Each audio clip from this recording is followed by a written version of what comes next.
জিলহজের প্রথম 10 দিন আসলে আমরা সাধারণত এটাকে দুইটা কাজের সময় বা মৌসুম মনে করি। এক কোরবানি, আরেকটা হলো হজ।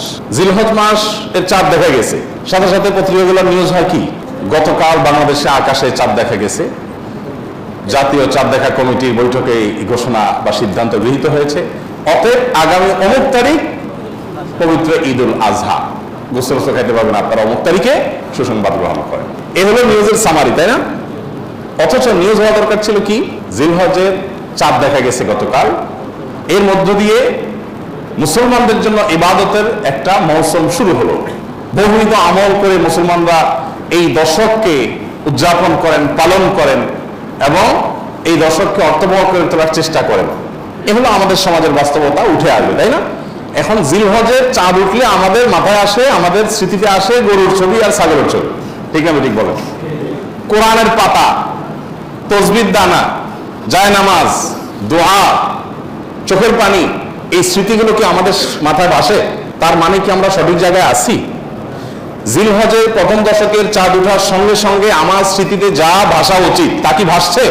ভাসছে যেটা, সেটা ঠিক আছে, কিন্তু শুধু সেটা ভাষাটা ভুল। জিলহজের প্রথম দশকের চাঁদ ওঠা মানেই হলো দাঁতে কচমচ করা গোশত খাবো। কেন গোশত খাবেন? ভালো কথা।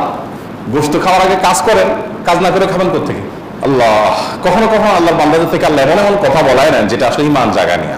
গত কয়েকদিন আগে আমার মা বেড়াতে আসছেন, উনি একটা কথা বললেন। সকাল নাস্তা করতে করতে 10টা-11টা বেজে গেছে। নাস্তা করার পর আবার একটু পরে জোর পরে দুপুরে খানা খাইতে বসলাম আমরা। তো আম্মা হঠাৎ করে বললেন যে, বাবা, নাস্তা খাওয়ার পর থেকে দুপুরে খাইতে বসলাম, একটু আগে নাস্তা খেলাম, এখন আবার ভাত খাইতে বসলাম। এর মধ্যে কি এমন কাজ করছি যে আমি আবার ভাত খাওয়ার উপযুক্ত হয়েছি? নাস্তা খাইছি কেন? শরীরে এনার্জি তৈরি করছি, এই জন্যই তো। এই এনার্জি দিয়ে আল্লাহর কি ইবাদত করছি যে আল্লাহর আরেকটা নামে তখন খাইতে বসছি? কোন মুখে? আগে যেটা খেয়েছি সেটার একটা হক আদায় করবো, কিছু ভালো কাজ তো করবো, তারপরে না আবার এনার্জির জন্য আমি খাওয়া দাওয়া করবো। আগেরটা করছি, করে এখন আবারটা খেতে বসছি, মাঝখানে আমার অ্যাচিভমেন্টটা কি, অর্জনটা কি? আমি চিন্তা করলাম যে কত বড় কথা। অথচ এটাই বাস্তবতা যে আমি কোরবানির গোশত খাবো, দাঁত কসমস করছি, ভালো কথা। তার জন্য আমি কি অ্যাচিভমেন্ট করেছি? আমার অর্জনটা কি? যে আমি আল্লাহর দেওয়া নেয়ামত, আল্লাহ তো কোরবানির গোশতটা আমাদেরকে খেতে দিয়েছেন, এটা হলো হাদিয়া। এটা হলো আল্লাহর তরফ থেকে আমাদের জন্য কি, কিভাবে হাদিয়া? দুনিয়াতে এমন কোন দান আছে যে দানকারী নিজে আবার খায়? আছে কোনো দান? আপনি মসজিদে টাকা দিচ্ছেন, এখন এই টাকার মালিক কে? কে মালিক? না মসজিদ কমিটি? মসজিদ কমিটি মালিক? মালিক হলে তো মসজিদ কমিটি বাইক নিয়ে যেতে পারতো। মালিক কে? আল্লাহ।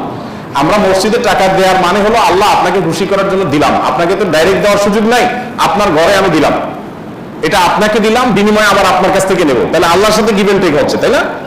মসজিদ কমিটি শুধুমাত্র সেটা আল্লাহর প্রতিনিধি হিসাবে সেটা ইউটিলাইজ করেন, কিন্তু মালিক কে? এই জন্য কোন লোক যদি মসজিদে দান করে, মাদ্রাসায় দান করে, কোন গরিবকে দান করে আবার দানের কোন ধাপ দেখায়, তাহলে তার দান আল্লাহ গ্রহণ করেন না। কেন গ্রহণ করেন? কারণ তুমি তো আমাকে দাও নাই, তুমি সেখানে দিয়ে ভাব ধরেছো যে এটা তো আমার দান, আমার দেওয়া, এবং সেটা ফিডব্যাক তুমি আশা করছো, তাহলে আমার কাছে তুমি আর আশা করতে পারো না। আমার জন্য দিয়ে থাকো সেটা আমার কাছে আশা করবা, আর কারোর কাছে কিছু আশা করবা। তো আল্লাহ রাব্বুল আলামিনের দান, আল্লাহর জন্য দেওয়া, যত অপশন আছে আপনি দেখেন। আপনি একটা গরিবকে কিছু টাকা দিলেন, দেওয়ার পর আবার সেটা আপনি ফেরত দিতে পারেন? তার হয়ে যায়। মসজিদে দিয়ে দিয়েছেন, মসজিদের হয়ে গেছে। মাদ্রাসা দিয়ে দিয়েছেন, মাদ্রাসার হয়ে গেছে। যত দান আছে দেওয়ার পরে সেটা নেওয়ার সুযোগ আছে। একটা দান শুধু আছে, একটা দান, সেটা হলো কোরবানি। যে দান করার সময় আপনি বলছেন বিসমিল্লাহ, আল্লাহু আকবার, আল্লাহুম্মা মিনকা ওয়া লাক, আল্লাহ এই পশু আপনার থেকেই পাইছি, আবার আপনার উদ্দেশ্যে এটা আমি জবাই করে দিছি, এর কোনো কিছু আমার আশা নাই, আমি আপনার উদ্দেশ্যে দিয়ে দিছি। এটা আমি নিজের বাসায় গোশত কিনতে হয় সেজন্য জবাই করি নাই, আমি আপনার নির্দেশ পালনার্থে জবাই করেছি। তাহলে এই গোশতগুলো মূলত আমাদের কাছে আর ফিরে আসার কথা? এটা সব আল্লাহর পক্ষ থেকে গরিবদেরকে দান করার কথা, তাই না? কিন্তু না, আল্লাহ কোরআনে বলছেন ফাকুলু মিনহা, কোরবানির গোশত থেকে তোমরাও খাও, তোমরাও খাও, আর ওয়াতামুল কানা ওয়াল মুতার, যাদের আছে আত্মীয় স্বজন তাদেরকেও দাও, প্রতিবেশীদেরকেও দাও, আবার অভাব মানুষদেরকেও দাও। তাহলে কি দাঁড়ালো? কোরবানির যে গোশতটা আমি জবাই করার সাথে সাথে এটা আল্লাহর জন্য করে দিয়েছি, বাট আল্লাহ বলছে বান্দা ওকে আমি পাইছি, এখন তোমাকে আবার একটু খেতে দিলাম, তাহলে দানের জিনিসটা আবার আমি পাচ্ছি, এটা আল্লাহর দান না? তো আল্লাহর দানটা পাওয়ার জন্য কি উপযুক্ততা তৈরি করছেন আপনি? আমাদের এই প্রশ্ন বিবেকে জাগা উচিত যে আমি কি উপযুক্ত তৈরি করেছি। এই জিলহজের প্রথম 10টি দিন ইবাদত বন্দেগী করার মাধ্যমে আল্লাহর সেই উপঢৌকন পাওয়ার উপযুক্ততা আমার মধ্যে তৈরি হবে। আমি শুধুমাত্র পানি সেচার সময় নয়, মাছ ধরার সময় হাজির হয়ে গেলাম, 10 দিন ইবাদত বন্দেগীর খবর নাই, ঈদের সময় দাঁত কসকস করে গোস্ত খেতে বসে গেলাম, এটা হতে পারে না।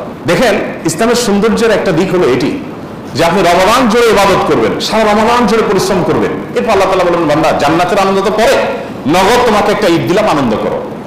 বলেন ঈদের আনন্দের যে নির্মলতা, ঈদের আনন্দের যে আপনার অনুভূতি, এই অনুভবটা অন্য কোনো আনন্দে পাওয়া যায়? পাওয়া যায়।